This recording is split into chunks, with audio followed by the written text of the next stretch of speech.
Proclaims that the road sign contract will be terminated, but is there more pork in the Cook County budget? Joining us now tonight is 16th District Cook County Commissioner Tony Peraica. Mr. Peraica, thanks for being on Garrard McClendon Live. You know, some would argue that the budget is inflated. Others would say, you know what, there's not enough money in it. Let's start with the county road signs. Big story in the Chicago Tribune. Yeah. Well, today, Todd Stroger announced that he was canceling that road sign contract. When half of these signs were installed, now he will cancel the contract with 50% of the work done and not do the other half. Yeah. If this isn't ridiculous, I don't know what is. You know what, Tony? I'm thinking of a modest proposal now because, yes, maybe the contract should be terminated, but instead of terminating the contract, maybe he could have gotten creative, or maybe the board could have gotten creative by saying, okay, let's terminate the contract, but let's find out if there's someone who's willing to donate the rest of the funds, sort of like a Friends for Cook County Roads. I mean, you know, what do you think about that, Tony? Well, why go to the private sector when you have the unlimited taxpayer funds available to tax and collect and tax again some more? So there isn't that kind of ingenuity and thinking out of the box available in the county government when they can go to the well again and again and make the taxpayers pay the real estate tax, the sales tax, the gasoline tax, all the home rule and excise taxes. There's no incentive to be creative, and that's one of the biggest problems in county government, coupled with the huge absenteeism rate that we have heard. You talked about FAT. Wow. 10% of the workers of Cook County government on any given day don't show up for work. Ooh. So, you know, there's fat right there when you consider that out of the $3 billion budget, 85% is payroll, benefits, and pensions. That's where the money is being lost, and coupled with the corruption tax, which I estimate to be about $150 million a year.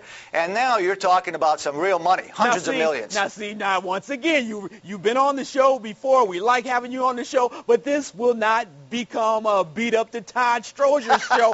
But check it out, Tony. Let's look at a clip from the Cook County Board President from last night's show. He talks about talking about the signs. Let's take a look. Well, I talked to the superintendent. I asked him what was his reasoning, and he said it's a public safety issue. That is their responsibility to repair the roads. If anything happens in the accident sense, it is the department's responsibility. And people call in and say there are certain things happening on the road.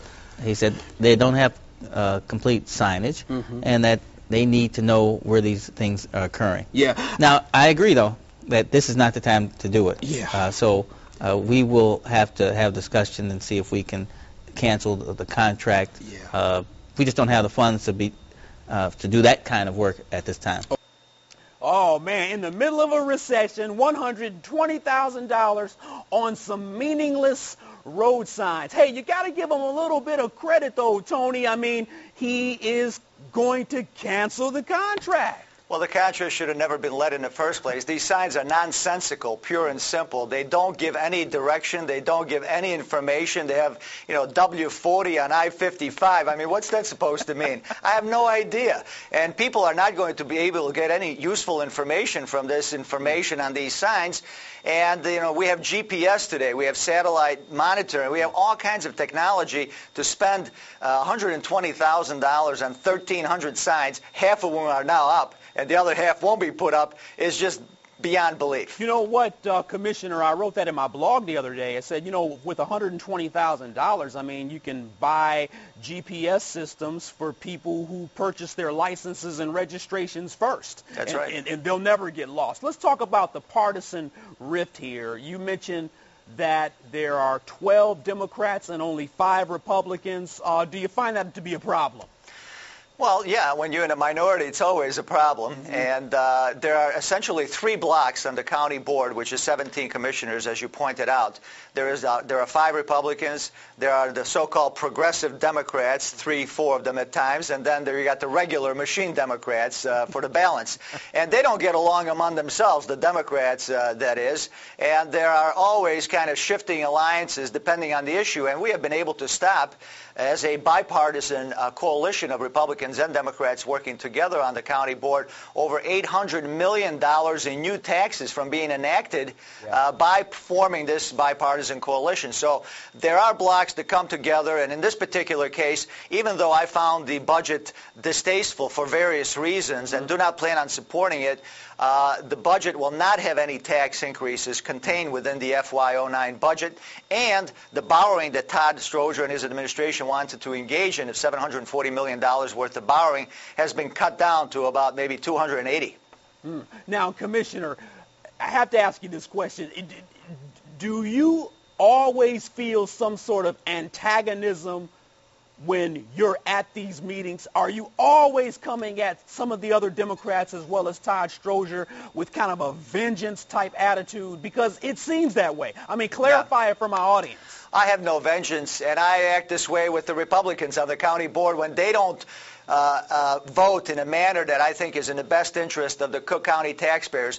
You know, I get along with everyone on the board to some degree or another, but my job on the county board is to be the voice of the taxpayers who end up paying this $3 billion tab every year. My job on the county board is not to be a Mr. Nice Guy and please everyone in sight. My job is to advocate on those who don't have a voice on that county board, whose money is being spent, and I want to make sure that their voice gets heard, that fiscal conservatism prevails. You know, this is very interesting. I'm going to go to break here shortly, but I'm glad you brought that up, because anytime you've got the majority vote